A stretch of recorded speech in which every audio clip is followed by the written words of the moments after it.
what's up? Hello, everyone. Welcome back to Fantasy Filmball, the show where we turn movies into sports and sports into something we don't talk about here. My name is Matt. My name's Dyl, and it's been quite a while since we had one of these prediction videos, but something major just happened in the award season race. And Matt, you were right there live on the ground as the Cannes Film Festival took place. Well, let me tell you, Dylan, the Cannes Film Festival, which 5-6 years ago was kind of like a thing no one really took much into consideration in the Oscar race, has become a juggernaut. I just want to, before we start this Best Picture video, I want to just give some stats that back 10 years ago, 2016, Cannes had one Best Picture nominee. That was Hell or High Water. And at that point, Cannes most years had no Best Picture nominees. In fact, 2017, the following year, no Best Picture nominees from Cannes. Cannes was just like, you bring your art house movies here, and very rarely, one movie might break out. And then 2019 rolled around. Parasite, Once Upon a Time in Hollywood. Now, Once Upon a Time in Hollywood, we knew that was always going to be big. But Parasite, the international movie that won Best Picture, that sort of changed the entire game. And talking with people on the ground at Cannes, talking with other awards people, everyone sort of has a consensus that 2019 is when the perception of Cannes shifted and it became an important stop on the awards race. This became somewhere that people go to check out things that are going to be Oscar contenders. Since 2019, Cannes has had 12 Best Picture nominees. 12. That's 1 in 2021, 3 in 2022, 3 in 2023, 3 in 2024, 2 last year, almost 3. And I'll get into that later. We have to take this festival very seriously when we're talking about awards. This is what Venice was 10 years ago. When Venice was that award season stop, it still is to some degree, but Cannes is the powerhouse now that international voters in the Academy have more power. All eyes are on this festival. And so, yeah, we're going to talk about that today. We're going to be talking about all the films that premiered at Cannes, all the films that have yet to premiere further on in the year. But I got to tell you, Dylan, I'm feeling some strong prospects for this year's crop of Cannes films. Another thing I am super excited to share with you all is our brand new Fantasy Filmball website. If you love our punishing reviews here on the channel, we take it to another level on fantasyfilmball.com. Obviously, on this homepage, you have a blueprint to everything that we do here on the channel. If we go over to the article tabs here, you can see all the reviews and articles made by our staff. Let's go to this brand new one I just released talking about the Best Picture blueprint, where Oscar nominees premiere and what it means for the 2026 race. And as we go throughout the article, you can see my prognostication as well as some graphs showcasing where over the last 5 years our eventual Best Picture nominees premiered and which film festivals typically are a launching pad for future Best Picture nominees. We can even go over to the Oscar race tab up here and we can showcase all of you, the Fantasy Filmball community, your Oscar predictions. If you join our Discord server, the link is in the description. Shout out to Barris. This man is amazing. He helps tabulate all of your community predictions out there. If we look just at Best Picture here, 98% of you have The Odyssey in Best Picture, but it's not just the top 10. It's not just the top 20. We also have other films in contention. Take A Place in Hell, for example. It may not be in the top 20 of the Filmball community Best Picture predictions, but you do have it in for lead actress, and we do highlight the film here.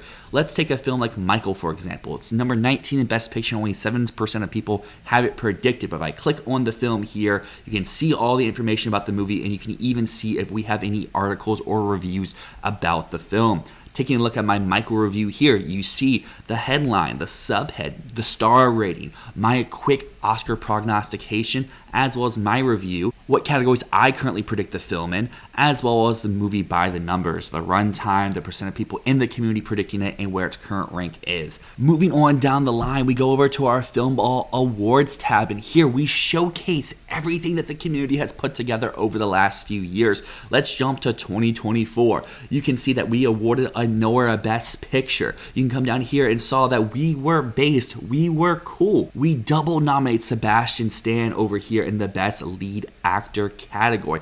All really fun and interesting stuff. And of course, we have our Writers tab showcasing not just Matt, not just myself, as well as our amazing writing staff that we have here at Fantasy Filmball. And a massive shout out to Brad here. Let's just take a look at his page. You can see his Twitter, his Letterboxd, his awards expert, but Brad helped me in crafting this website from the ground up. And the other cool thing is if you have a writer, if you have a staff member that you want to hear their thoughts about various films, it will all be linked right here on the page.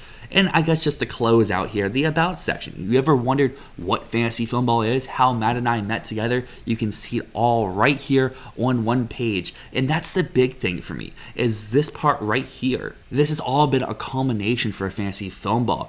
It leads us up to this website, and our mission is to build a communal platform for people who love talking film, love talking award season, and everything that comes with it. We hope to make this website a place that our community can feel seen, can feel heard, as well as hopefully run the game of Fantasy Filmball, what this channel is all about. If it's interesting to you, the link is down in the description. But let me not waste any more time, and let's dive back inside this Best Picture prediction video. Because if you're just tuning to this video as a lover of award season, you may want to check out some other videos on our channel. Matt did vlogs throughout his time at the festival, talking about all of the big competition titles, as well as the films across all the various categories at the festival. And it's a really fun watch. You get to hear about the films. But today, like you said, we're talking about their Best Picture prospects. So instead of just going down the line of our current Best Picture 10, you were just talking about how Cannes continuously gets between 2 and 3 Best Picture nominees. So for this year, how many do you have in your Best Picture lineup? I got 4, bitch. 4. Ooh, let's hear the 4. Let me explain. Because we've had 3 back to back to back. It's not between 2 and 3, it's 3. Last year we had 2 because last year was an insanely international non-Hollywood lineup. Right? Like in past years, we had 3 when it was Anora, Substance, Emilia Perez even, right? Like that is a lineup that skews very English language. Anora is an American movie. Substance might be a French movie, but it's set in the US. It's in English. It has Hollywood stars. The year before, we've got Killers of the Flower Moon. The year before that, we've got Elvis. We've got Top Gun, right? Like usually if you're going to have 3 Cannes nominees, one of them is going to be in English. And even still, last year, we almost got 3 Best Picture nominees from Cannes, all from the same goddamn distributor. Neon had It Was Just an Accident, Secret Agent, and Sentimental Value. They also got a nomination, multiple nominations, for Surratt. That's 4 Neon movies from Cannes that were getting awards love through the year. This year, things are more divided, right? We've got Netflix's big, we've been asking for months, what's Netflix's number 1? Bam, they have The Black Ball, right? Easy. This is Netflix's big contender. This is their Emilia Perez of this year. We've got A24 picking up a major contender for $17 million, and it's in English language. We're going to disagree on that one because I know that you don't have faith in it. I do. I think it's going to be huge, right? That is very different than Neon failing to get 3 into the lineup. That said, Neon does have the ability to get 2 in. We've seen that last year. They got Secret Agent. They got Sentimental Value. They almost got It Was Just an Accident. So this year, I think that it's very possible Neon could get 2 with All of a Sudden and the Palm winner, Fjord. And then we can't count out Fatherland with Mubi either. So there are 5 awards contenders in the periphery, all from Cannes. And I've heard people saying like, oh, it just seems like a weak year right now. It's easy to put in these Cannes contenders. But like we say that every year that it's going to be strong down the line. Things always flop. It's always better to take a known quantity than something that is like a complete who knows what this is going to be. And right now, this crop of Cannes titles is really remarkably strong. It's coming from a lot of different sources. It's catering to a bunch of different audiences. So to me, I feel completely safe putting 4 in because to me, some of those movies are for the arts people, some of them are for the masses. And that's where that balance is going to hit. And I think this is a big key thing, not just for this channel, not just for our film ball community, not just for people at large, but like you were at the festival. You have seen these movies. You have a good read. I'm on the opposite side. I'm taking those reads that I have from not just yourself, not just RNO, PA, friends of the channel, other awards, prognosticators, but kind of trying to combine all those thoughts to kind of feel like, okay, this is the high, this is the low. And that's why I'm only at 2 this year. I do have the Palm winner. I think that we Bump that up to 3 at least. 4 might be ridiculous. I could. Fatherland is my borderline 10, 11 type film, as you'll see pop up here on the screen shortly. But I think that Neon, more often than not, can push their Palm winner across the line when it is their main focus. We saw last year, if it was just an accident, I was arguing, I was trying to say, like, hey, this could be their main focus around the time the fall critics group started to kick off. It started to win some stuff early, but then Secret Agent kind of came out of nowhere since the value to prove to be super strong above the line. And in the Neon Totem Pole, Secret or It Was Just an Accident was number 1, but then maybe it was 2, maybe it was even number 3. And I think that's a large reason why it missed out on the end of the day. It was lacking that overall passion behind the studio. I think you can look at Neon slate at large this year at Cannes. They came in with 7 titles. We're leaving with 2 in the awards conversation. Fior and all of a sudden are here. They're in the race, but they both have little asterisks against them, at least from someone who hasn't seen the movie. We saw even before the Palm, but especially after the Palm, the internet seems to really have a bone to pick with Fior, which is weird to me because it's a film they haven't seen yet. Sure, maybe it comes out and you have the reactions that you had to something like After the Hunt, but it also could come out and could be a film like Tar, which people just adore and love for talking about a lot of the same touchy themes. Maybe not the same ones exactly, but themes that may be a little weird or off-putting for some viewers. And then all of a sudden, I mean, we knew it was going to be over 3 hours long. It's coming from Hamaguchi. We rarely see these international contenders repeat from the same directors, at least their next time around or their next major contender around. So I think those are 2, like you said, are in the conversation. I'm putting the Palm winner in, but I'm keeping Fatherland just on the outside looking in. And then, like you mentioned, Netflix, they picked up the black ball.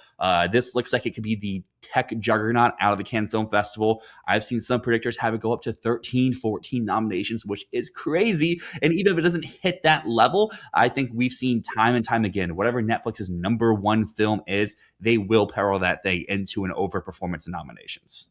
And the other thing to note is Netflix only bought the rights for this in the US. So that to me says they want awards for this. They're pushing awards. They're like, who cares for the rest of the world? We're going to go crazy on this movie in the United States. So yeah, I feel like the black ball is the one that is like the most guaranteed. Like there's a million circumstances in which, I mean, we saw last year, winning the Palm doesn't guarantee that you're in. That said, for a film like Fjord, it feels pretty likely. It's got Hollywood stars in it, and it's just a genuinely really well-made film. It's going to get a lot of controversy, but there's no such thing as bad publicity. Am I right or am I right? And I feel like The Black Ball, though, that's the movie that everyone's going to see. It got rapturous audience response. That was the People's Palm at the festival. 20-minute standing ovation. People are going to love this movie. It's not Emilia Perez. It's not the type of thing that people are going to watch later and go, ew, what? This is actually, it's the real deal. And 13 nominations is a little crazy. I could see this getting up in the range of 10. The struggle with this one is acting because it's such a big ensemble. Really, the only person I can point to as a likely nomination is Penelope Cruz. Because the lead actor in it, I mean, there's 3 lead actors, but the one lead actor who does the most, Guitarrica de la Fuente, it's such a crowded field, and to be one of 3 leads in a movie, it's a little tricky, and especially being like a newcomer. So to me, I feel like it's not going to hit 13 nominations, but it's going to be a tech juggernaut. I mean, it's got everything. It's got the whole package. It's got music. It's got gorgeous costumes, gorgeous production design. Like it's a big tech-heavy movie. So yeah, Black Ball and Netflix behind it. Like what else does Netflix have? We've been asking this question all year. Narnia moved out of the year. Are we really buying Cliff Booth? I don't know. I see it's in your 10. I don't by Cliff Booth at all. And then like they've got Possible Love that's going to be at Venice.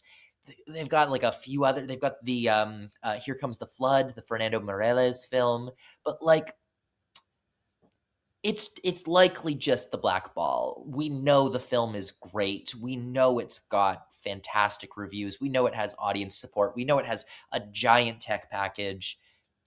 It's the black ball for Netflix. I do agree at this point the black ball is probably their priority, but we have seen Netflix be able to successfully pull off two campaigns, especially when their films are kind of going for different directions. While The Adventures of Cliff Booth will be getting the theatrical rollout that was originally planned for Narnia, will probably spend a lot of time in the domestic top 10 of the Netflix charts, as well as it's coming from filmmakers that have previous Academy pedigree. And I think at worst, we're looking at something like Glass Onion here, where Netflix tries to make it happen. The Academy just outright rejects it at the end of the day. So I think adapted screenplays in the cards. I think you could look to multiple tech categories, whether that's production design, costumes, maybe even editing and score, things that feature films tend to get, period films tend to show up in. And then at that point, you're looking at something that could have guaranteed nominations both above and below the line. And we've seen with Netflix before, if they have a film that's not Knives Out or May December that are in the top 12, top 13 of Best Picture, those films usually power in when they are the studio's number two. Sure, you can point to something like Tick, Tick, Boom or The Two Popes, but those are films that were not receiving much, if any, love below the line. These are going to be, or The Adventure of Cliff Booth can be a film that can get constant screenplay mentions, could show up in sound, production design, editing, maybe even score into the music category as well. And it's just my number 10 at the moment, and that's more so due to me plucking out some other films. The Invite is something that kind of loses its spot in adapted screenplay. Maybe last up was like, oh my gosh, I can finally put it in. But with Black Ball popping up, with Cliff Booth rising the ranks, kind of loses its spot in adapted screenplay. Michael, we see the film's going to go on to maybe potentially $1.1 billion worldwide. Is that enough to overcome the gross looking red Metacritic? Some may say yes, some may say no. I think like F1 last year, I'm going to keep this film in my top 12, type 13 until we get to some of the early industry awards. And last year, Golden Globes didn't go out for F1. Critics' Choice didn't go out. So that's why, hey, I removed it from Best Picture, but PGA saved the day. Maybe they can help me out earlier this year with Michael, and I don't have to wait until making the last minute switch. But am I overtly confident in Cliff Booth? No. Like I've said since the start of the year, I feel like it's Glass Onion 2.0. But at this point, I can see Netflix is putting confidence behind it. Maybe. Now, I just want to put forward one thing, because it's not Cliff Booth and it's not Black Ball that hurt The Invite. It's Club Kid, man. It's Club Kid. If we're thinking A24, we're saying, what the hell is A24's big contender? I don't know. Maybe look at the movie that A24 just spent $17 million on acquiring. $17 million. That is an insane vote of confidence in a movie that lit up the entire festival. If there was a People's Choice Award, I know I just said Black Ball, it would have been Club Kid. Every single person I talked to on the street, every single person was like, Club Kid, Club Kid. It was everywhere. This is like a populist indie comedy set in New York City. It is whatever you think it is. It's not that. It is like a straight up laugh riot. This is a People's Choice contender at TIFF, in my opinion. Like, it's that type of movie. And it has a lot of the same humor, a lot of the same vibe that Anora had, and a lot of similar emotion, except while Anora was there was a lot of anger, there was a lot of fighting in Anora, and it leaves you on like a really, like, it's sad in the end. It's a very bittersweet film. Not even bittersweet, it's just like, it's a sad movie. Club Kid is so lovely. It's so life affirming. It's about this guy who gets his life together when a kid is just dropped on his doorstep. And we see this guy go from like the worst father to like genuinely a grown up, responsible adult. This movie has everything. Audiences are going to eat it up. Critics are going to continue to eat it up. And something that I've been saying while battling with multiple people who are like, Club Kid gets no nominations, indie spirits only. the amount of love that this film has, how many films each year come along and get the response that Club Kid got? How many films each year come along and get the response, the $17 million acquisition deal, because it had that rapturous, everyone wanted this film, everyone needs this film. There's not that many films each year that do that. And there's not many indie comedies out there that fit the bill of what this best picture lineup needs. So I feel like, to me, this is looking like an original screenplay winner. It's looking like A24's number one push. It's looking like a film that is going to be widely successful with audiences and with critics, hopefully with industry too. This is not Sorry Baby. That was a dark comedy about sexual assault. This is not whatever other failed A24 contenders there are in the past. This is big. This is real. This is a very, very real deal movie, precisely because it's so accessible to everyone.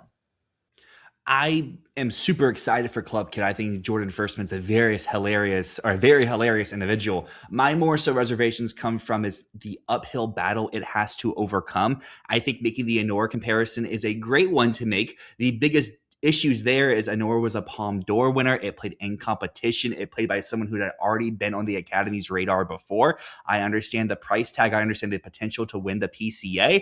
My thing is like, when that happens, I might jump on board. It's just that seems a little far-fetched for me at this point. I get you are the one who has seen the movie. For me, there's so many red flags pointing to this film saying this is such a youth-skewing film. This is for the Letterboxd demo. This is for people our age, without the cosign of the Palme d'Or winning film, without the cosign of playing in an official competition at the Cannes Film Festival, without the cosign of winning at least a prize in its specific categories at Cannes. I think there might be a hard selling point when we get down the line in terms of whether it's critics groups, whether it is the Golden Globes, whether it is the CCA, and then we're getting to a point where I do agree with you. This isn't Sorry Baby, but I think it's similar to Sorry Baby in terms of its awards prospects, where it's a first-time filmmaker who's also starring in the film, who also wrote the film, and the best place to reward them is going to be in the original screenplay category, where maybe, unlike Sorry Baby, this can get the actual nomination because it's a more populist type film. It's not as alienating as its subject matter, but I just struggle to see at the point why it would break through for a first-time director to get in for directing, for a first-time lead actor to get into lead acting. And at that point, you're looking at three specific categories where if it gets all three, sure, but those are also three categories that look pretty strong at this point. But again, it is May. Yeah, I guess so. I mean, the package is the biggest argument against it. But look, in my opinion, Anora didn't get what it got because it won the Palm. It got what it got because people loved the fucking movie, and because Neon put their entire Neon Ussy behind it. And so we just need to see A24 really get behind this film because it has the audience love. It not playing in competition doesn't matter. It is a first film from an American filmmaker in a year where America was not featured much at all at Cannes. There was barely any American films there. It, as a first feature, as a studio type comedy. I mean, it's an indie comedy, but like it has the feeling of something that would have been produced by a studio. For that to play in the second highest competition at Cannes is a big deal. And the fact that it didn't win anything, I genuinely think is because the jury can be snobby. You don't always get a Greta Gerwig. Like, there are multiple juries at Cannes that would not have given Anora anything. It's about the jury makeup. The fact that this didn't win an certain regard prize does not matter to me because this jury was just a little highbrow and snobby, judging by the things that won prizes. And the other thing is, you can look at a film like Club Kid and say, well, the prize that it won was $17 million. They don't need an award. They got $17 million. I guess for me is going back to, I know we very disagree with this, and I think this is a question out there for all the audience, is had Anora played in Un Certain Regard and didn't win a prize, would Neon go that hard for it? Would people feel like, oh yeah, this is something we can award, this is something that we can love this hard in the industry? I would lean no. And I think that's the question that will play out this year, is if Club Kid can go on to get director, actor, screenplay, editing, maybe casting, then clearly it just has the love, it has the energy behind it. It doesn't need the cosign to say like, yeah, this is something real. For me, without that cosign so far, I struggle to see the path. But I totally admit, from your reaction, from other reactions of people in the space, it's playing so well to us. It's now just seeing when it goes further than that, will it still play that much? The question is, does Neon push the film the same way that they actually did because it won the Palm? And like down the road in December, in January, in February, people aren't like, oh, this won the Palm. Oh, this played in Uncertain Regard. No one's going to be thinking that way. They're going to be like, oh, this film is in front of me. It's in the for your consideration ads. It's all of those things. Like, in my opinion, if A24 chooses that this is their main dog and they push it, then it's happening. If A24 decides it's not their main dog, then you might have a point. But at the end of the day, none of that is because the film was in Uncertain Regard. It's just going to be because A24 feels they have something better. I've seen people say they're waiting for A24 to pick up Cry to Heaven. Go ahead, wait for that. I don't think that's going to happen. But yeah, my opinion here is just it has nothing to do with its festival placement. Everything has to do with what does A24 do in positioning the film. I think that they know how to position it. I think that they wouldn't have spent $17 million on it if they didn't know how to position it. That's a very, very big price tag. And I am certain that they know what they're doing with that. The other thing is, you're right. This might be a more Gen Z skewing film. This might be more for the Letterboxd crowd. But we are in an era where more and more of those types of movies are breaking through, and older audiences members are giving them more of a chance.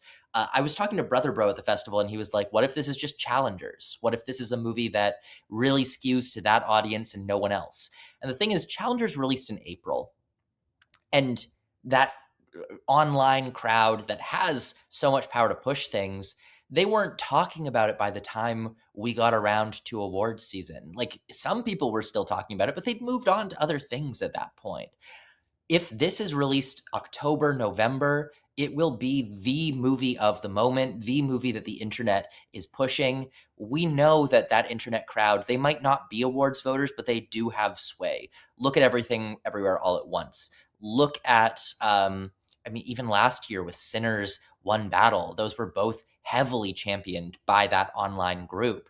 Anora, like, these types of movies that really skew to a young audience are performing really well because the online, overly online, terminally online Gen Z people that love these movies are busting their asses talking about them, giving them free publicity. They are basically a 24/7 for your consideration platform. So to me, as long as A24 doesn't dump Club Kid in like July and we get like a trailer tomorrow saying it's coming out in the middle of the summer,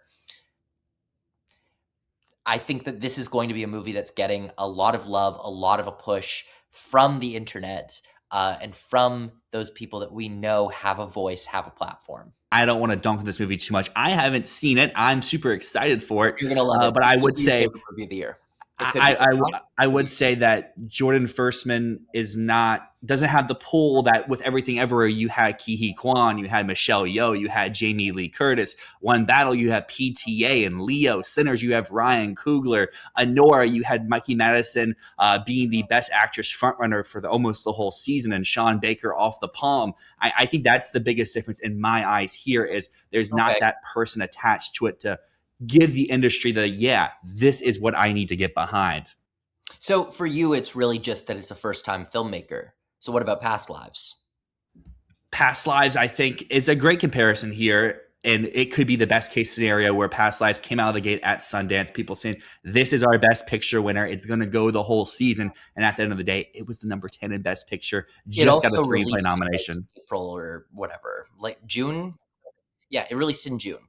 So you know, to me, the June thing is like that's what keeps me from comparing this to the farewell, or comparing it to past lives. Like this is going to be a prime season release, and I think that gives it a leg up. And I guess at this point, let's move away from Club Kid. We don't have any other A24 movies in our top 10. I know a lot of people are gunning for different A24 films, or that is The Rise in the Confidence and the Invite behind Olivia Wilde. It's played various regional festivals so far. It's always one of the most buzzy titles, but like you said, it's coming out in a month. It's coming out in June. Can that hype, can that lovability last to the end of the season? Also, its package isn't the biggest. There's the unknowns of stuff like Misty Green and Prime Time that could have the avenues, but also are very hard sells at large. And there's the one I feel like most people are predicting of No One Cares. In fact, we had a report from Rumi saying that it played at Cannes and people seem to really dig it. So maybe some of the early test screening buzz that we heard about it not being palpable may not be entirely accurate. And maybe at the end of the day, this is a real thing. But at the moment, I do think that I have A24 out for the same reason why I had Searchlight out last year. At the end of the day, is just the film isn't there on paper. But I do agree with you. If Club K, let's say, comes around and wins TIFF PCA, I'm right there with you. I'll throw it up in my What top. about second place BCA? Would that be enough to show you that people love this movie? I guess it would have to go into like what's at TIFF this year, because I've seen a lot of people saying, "Oh, TIFF PCA winner Black Ball, TIFF PCA winner Club Kid, TIFF PCA winner Wild Horse 9." Is like, then where are the TIFF premieres? Where are the TIFF Yeah, stuff to kind of come in? because Something's that's going to the have to thing. fall out. TIFF skews so heavily to world premieres that like they, I, you see a lot of non-world premieres come second or third, but like I could see this year be like 2024 when Honora and Amelia Perez were number 2 and number 3. And then we get a world premiere as the number 1. What that world premiere will be, I don't know, but um, I think Club Kid could be top 3. And if that happens, I'm so bullish on the film. I'm already very bullish on it. I think it's going to be big, but I'll stop talking about it. I'll shut the fuck up about Club Kid. Well, I guess the next thing I want to talk about is we have one more film that is not in your best picture lineup that's in mine that we haven't talked about, because we've hit all the ones that are in yours that aren't in mine. And that is a film that last time we talked, you had in best director being Sense and Sensibility. Is it just now, after seeing so many Cannes titles, the best picture lineup is just too crowded for you, or are there other reasons why that film is on the downward trajectory? Um, yeah, it's crowded. I'm looking for room for other stuff. What it really comes down to is, well, has the trailer for it released online? I heard some people saying that they were seeing the trailer in theaters, but I Yeah, haven't seen the trailer. I haven't seen an official release trailer online. I've seen like 3 people between our community say that they saw it in front of like Devil Wears Prada 2. But also, I think this goes back to the whole thing of when we talk about Maestro, where we had intel of someone who saw Maestro and said it was dookie, it was bad, it was messy. But that person hates biopic films. And I feel like the people, and I don't want to misjudge or misread, but like looking at their letterbox, they don't seem like the target crowd for Sense and Sensibility. So that's why I'm not reading into that too much. But we have heard from numerous people that the trailer just looks whatever. Yeah, it looks very bland. No, I think I have moved a little bit off of Sense and Sensibility. I still have the actors in, and I have it in craft categories, but Sense and Sensibility to me, look, I had to take something out because I feel very confident in all of the can contenders that I have. And also I feel very confident in Behemoth. I feel very confident in Wild Horse 9. I feel very confident in The Odyssey. The only thing that I was like, I have to take something out, it was either Dune or it was Sense and Sensibility. And maybe Dune is Avatar Fire and Ash. But I feel like Sense and Sensibility is more of an unknown. But that does leave me with a Best Picture lineup with no women directing, which I don't like. I don't like that. I feel like that's not how it's going to end up. So I would like to get it back in there somehow. But right now, I'm riding with my long shot Hail Mary of this being a Cannes Kingmaker year of 4 nominees, and we'll see. We'll see. I guess on that point of it being a potential can year with four, we've talked about Black Ball, we talked about Club Kid, we talked about Fior. I think before Can, we both would have been Fatherland over All of a Sudden. During the festival, I feel like both films were in the conversations for potential Palm. Neither win the Palm. All of a Sudden gets a double actress prize. Fatherland gets a tie in director. So at the end of the day, why are you slightly more in favor of All of a Sudden over something like Fatherland for that 10th slot? I was looking at it, and I actually had Fatherland in. I feel like both of them are going to be major critics love. Like they're going to be trifecta players. One of those two will be. I don't know which one, but looking at the response of the two films, Fatherland is a very cold film. It's not very accessible to audiences. Um, like a lot of people had a very negative reaction to that film. All of a sudden, yes, it is 3.5 hours. Yes, it is a little academic. It's also a film that's full of love and full of hope. But really, the only reason why I have All of a Sudden over Fatherland is because looking at their packages, I have two actors in from All of a Sudden. I have the screenplay in from All of a Sudden because it's adapted, and I feel like adapted is a bit of a weaker field this year, in my opinion. And Fatherland, I had to boot out of original screenplay. It's not in director, so I had a package that was literally just like international feature, Sandra Hüller, cinematography, and then picture. Versus all of a sudden, I had for screenplay, actress, supporting actress, and international feature. It just I felt like there's a better package for All of a Sudden than there is for Fatherland. Ultimately, both films could miss. I could be wrong about my four, but right now I'm riding with four because I feel like I'm covering all the bases of like populist contenders, more art house contenders, the same way that we saw last year with Secret Agent, Sentimental Value, or in previous years with other splits between the sort of like highbrow, midbrow, like not lowbrow, but you know what I mean. So yeah, right now Fatherland could happen because critics might really go to bat for it. They went to bat for it at the festival. It was the highest rated film on most jury grids that were at Cannes. It was one of my favorites of the festival. I'm going to be rooting for it all year long. But yeah, it's a hard film to love. It's a film to appreciate, difficult film to love. You watch it with your head, not your heart. All of a sudden, you watch with your head and your heart.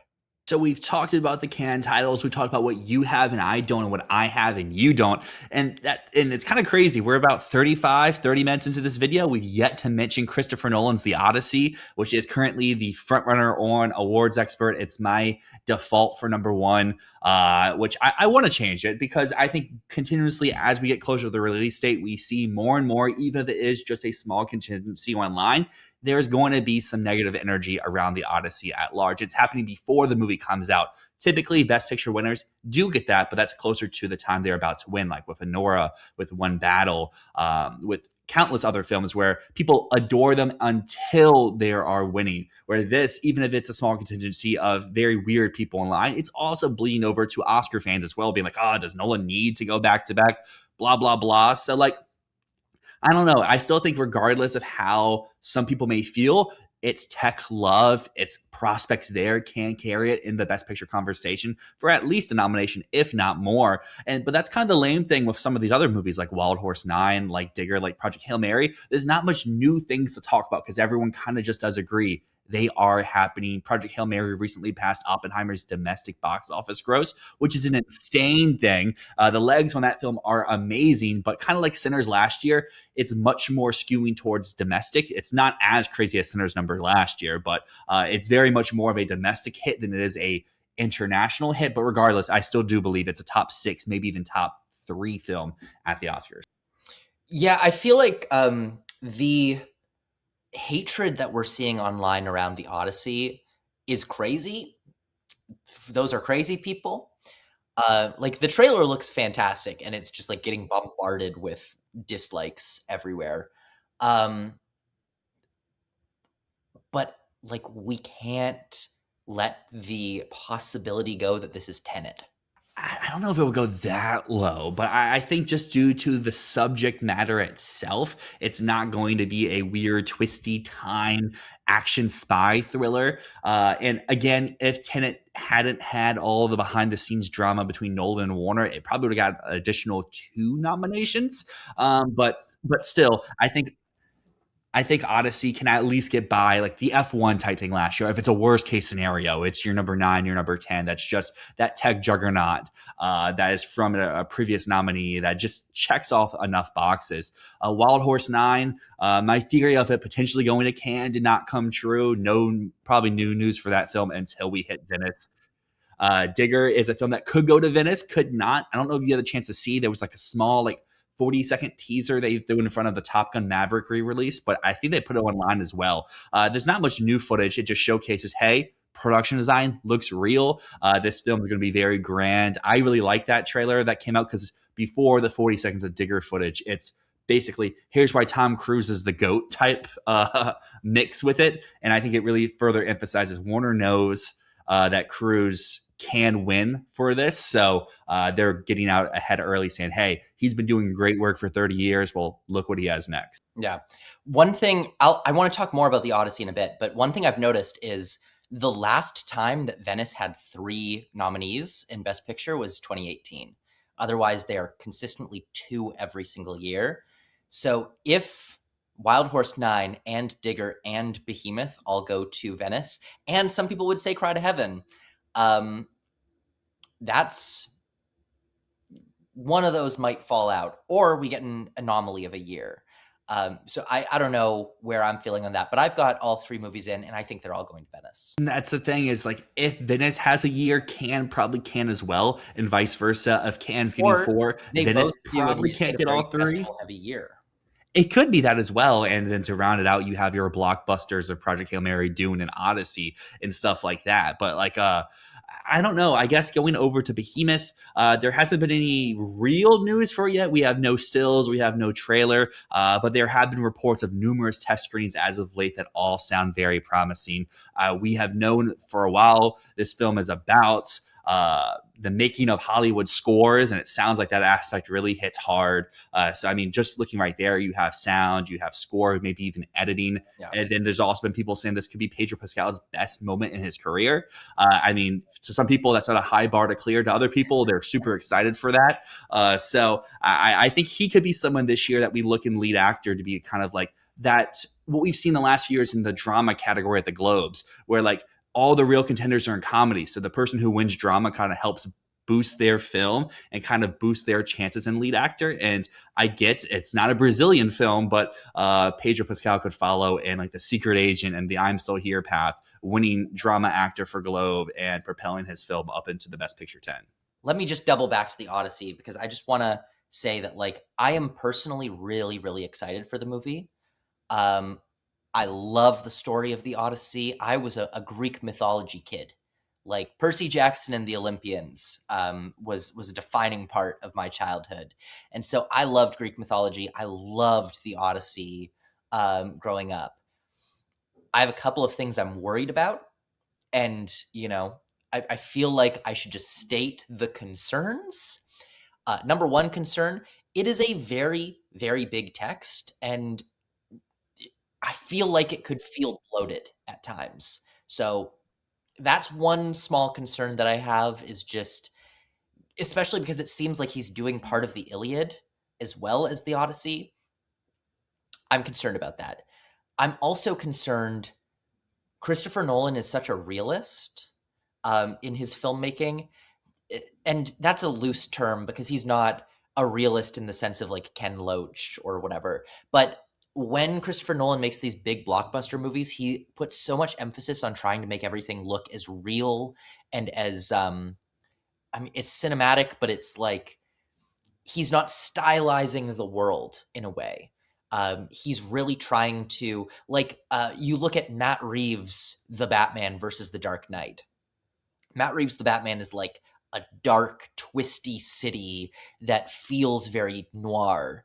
And then you look at The Dark Knight and it's just Chicago.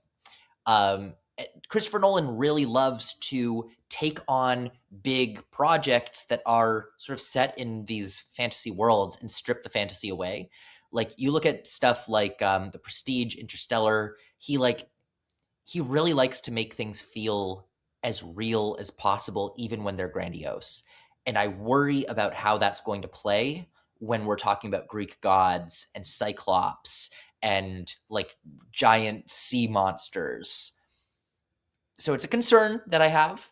Um, but we're going to see the film in less than 2 months. I just feel like people are really riding on this being the number one because Christopher Nolan just swept the Oscars. But like, keep in mind, Oppenheimer was like a serious adult drama. The Odyssey is a big fantasy adventure movie. Um, and I don't think it's going to be the same. Especially to me, the craziest thing about the Odyssey hype train on awards right now is that it is like the undisputed frontrunner for adapted screenplay. It is an action movie. It is an action movie. Same with Matt Damon in lead actor being a nominee. It's an action movie. Nolan didn't get screenplay nominations for Dunkirk or acting nominations for Dunkirk. This is closer to Dunkirk than it is to Oppenheimer, in my opinion. Closer to Interstellar than it is to Oppenheimer. And if Oppenheimer couldn't even win screenplay, why the fuck would an action movie win screenplay? So that's my end of rant about that's my end of rant about Odyssey. Again, I will clarify. I love Christopher Nolan. I've got like 10 of his movies on my shelf over there. I love Christopher Nolan. I'm not convinced that this is going to be the sweeper that people think it is. Well, here's the fun thing is we do get to see it. We get to see it together right here. Yes, First sir. screening, AMC Lincoln Square IMAX 70 millimeter. So look forward to that here in the future. But yeah, no, I do agree with almost every point that you said there. I find myself putting it at number one due to the lack of other things. And I learned very hard last year, don't make a fun pick at your number one because everyone will just call you stupid for 8 months. So Oh, I'm but sticking you with can something make a safe fun, at number one. educated guess because, like, Die My Love is one thing. I But had Begonia for a while, and people said how dumb that was to have Begonia at number one, and it still made Best Picture. so what if people call you dumb? Like, people can fucking roast me for Project Hail Mary as much as they want. I don't give a fuck. Like, I'm gonna ride with that movie because I believe in it. Or like currently my number one and my number two, I've got Project Hail Mary, I've got The Black Ball. And I know people are gonna be like, why are those your top two? Because they are, and I might be right and I might be wrong. At the end of the day, it doesn't matter. It doesn't matter. Well, that's the fun thing. I feel like, unlike the number one for me, my thing this year has been having a vibe for those behind, those like 8, 9, 10 movies. Because like last year, did I stick with it all year? No, but F1 was something I had for about half the season as my number 10 slot. And like this year, I want to go out for Michael. I want to go out for The Invite. My issue is, where is the space? Because like you said, the canned movies have come in. We have stuff that we know is legit, like Project Hail Mary. And like if I drop something, it would be Cliff Booth. But also, I have Cliff Booth with a better package than Michael at this moment. I have Cliff Booth in adapted. I have it in costumes, production design. I might be toying with it as my number 5 in score. While with Michael, Jafar Jackson left my 5 when I brought in Pedro Pascal. Coleman Domingo left when I moved someone into supporting actor. Casting went out of my ways. Like right now for Michael, I just have costumes and makeup, and that's not a Best Picture package right there. Okay, I'm gonna need you to explain Cliff Booth costumes and production design because it's not Once Upon a Time in Hollywood where it's like recreating an entire era of LA. Like it's Brad Pitt in a Hawaiian shirt. There's going to be a whole ensemble of cast and characters that they run into throughout. Brad Pitt himself may just be in his cool Hawaiian shirt and his stuntman gear, but having faith in the movie at large, clearly seeing Netflix has faith behind it based off of the rollout they're giving it, delaying the film from coming out in July to go to the Venice Film Festival, to go have a fall film festival rollout. Like I said before, maybe it's just Glass Onion at the end of the day, a film that people did have in for costumes at a point that people were toying with in production. Score as well, and it just got adapted at the end of the day. So Cliff Booth is my 10 at the moment. I had it in my life before the Black Ball got acquired, and I just wanted to keep it there.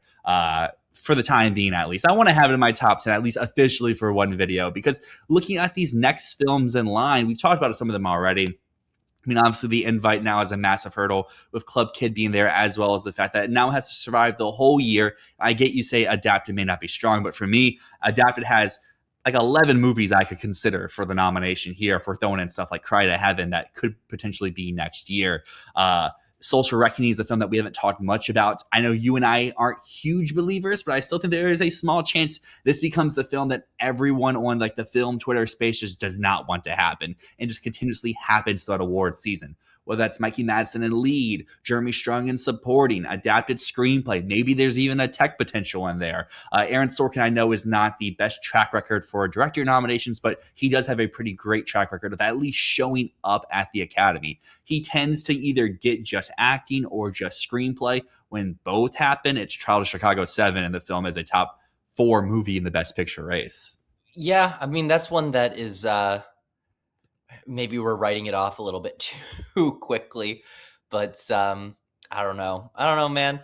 I also just want to throw out there, I'm hearing more and more buzz about Disclosure Day as we get closer to the release. Um, you know, I'm going to be seeing the film soon, so I'm hoping that it's good. I'm also hoping that it's not too good, so I don't have to fuck around with my Best Picture 10. And I also just want to throw out there, A Place in Hell. If Michelle Williams can be real for that, because we're looking for any contenders for Best Actress, then maybe that's closer to Best Picture than we had previously thought. I think you're totally right, and I'm very shocked that there's people out there that have Michelle Williams winning, but they don't I have do. the film in their top 20. Well, You at yeah, least have it in your I top have the 20, film at number but 15, but I've got like Michelle Williams winning mostly because I'm just like, I'm looking at that lineup and no one feels like a winner to me. Like, let me just quickly, let me pull this up. Let me, who do I have for Best Actress? I feel confident that like Sense and Sensibility, No One Cares, Daisy Edgar Jones, Julianne Moore, they both feel like nominees, but they don't feel like winning performances. Like, if Emma Thompson couldn't win for Sense and Sensibility in the 90s, Daisy Edgar Jones is not winning for the same role. Julianne Moore, like, No One Cares would have to be much bigger than I think it is for her to win for this. Sandra Hüller, Virginia Fira, they're not winners. They are lucky to be nominees. Mikey Madison, Ruth Madeley, not feeling like winners to me for Social Reckoning or Being Human films. So I don't. Michelle Williams has a career narrative. This is going to be a hell of a role because having seen Fair Play from the same director, she writes really good scenes. It just feels right to me, man. It just feels right. I've seen some people say Cynthia Erivo for Prima Facie.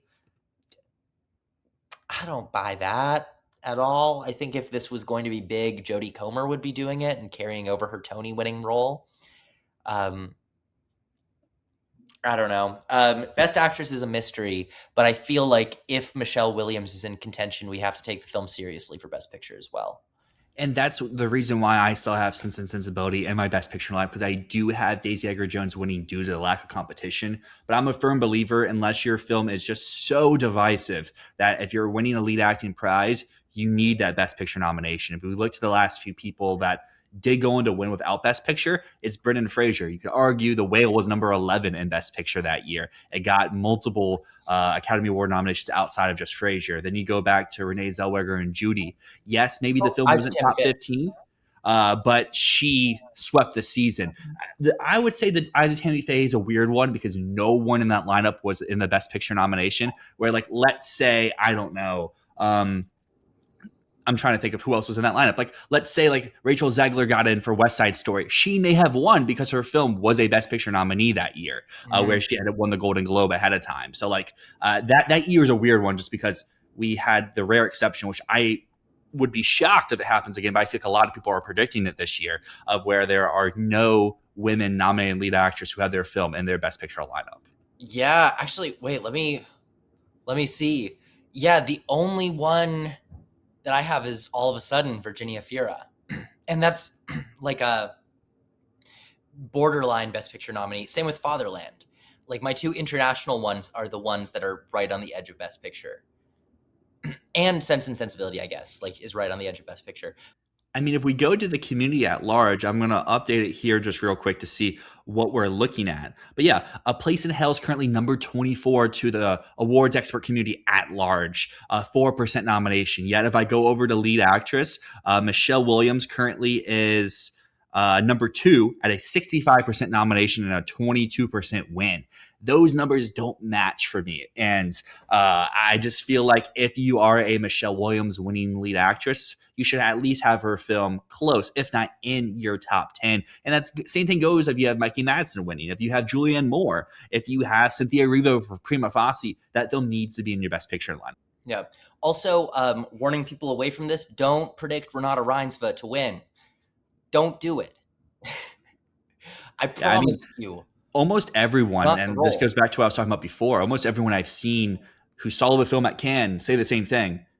Her and Stan don't need to happen. Well, no, I think that Stan does happen because he has a lot of scenes where he gets very angry.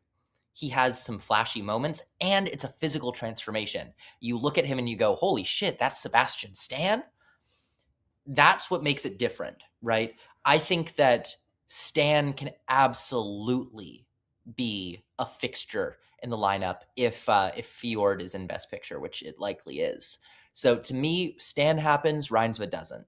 Reinsve is quiet the entire film. She sort of drifts more into the background a little bit. She doesn't have any big moments. She's very stoic. She's very reserved.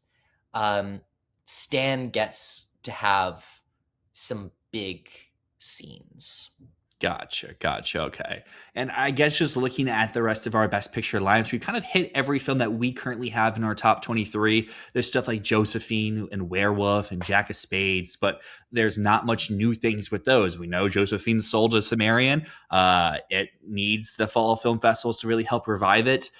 Are you betting on Jack of Spades going to Venice this year and getting acquired by someone who doesn't already have something? That's a big swing, just like with Cry to Heaven. And then Werewolf, I feel like if anyone was predicting for Best Picture, it should be me, and I'm not. So I feel that's all that's really need to be said there for Robert Eggers' next film. That is our Best Picture recap here. Let us know below, what films are you currently buying? Are you like Matt? Do you have 4 Cannes titles in your Best Picture race? What films that we don't have in our 10 should we consider more? And as always, if you're new here, you made an hour into the video, thank you so much. A like helps us continue to grow. A subscription keeps you up to date with everything that we're doing here on the channel, and our Discord link in the bio. Join the conversation, join our community. I think we're up to over 400 people so far, so it's a pretty fun space. Thank you so much for watching. As always, my name's Matt. My name's Dyl, and this has been Fantasy Filmball.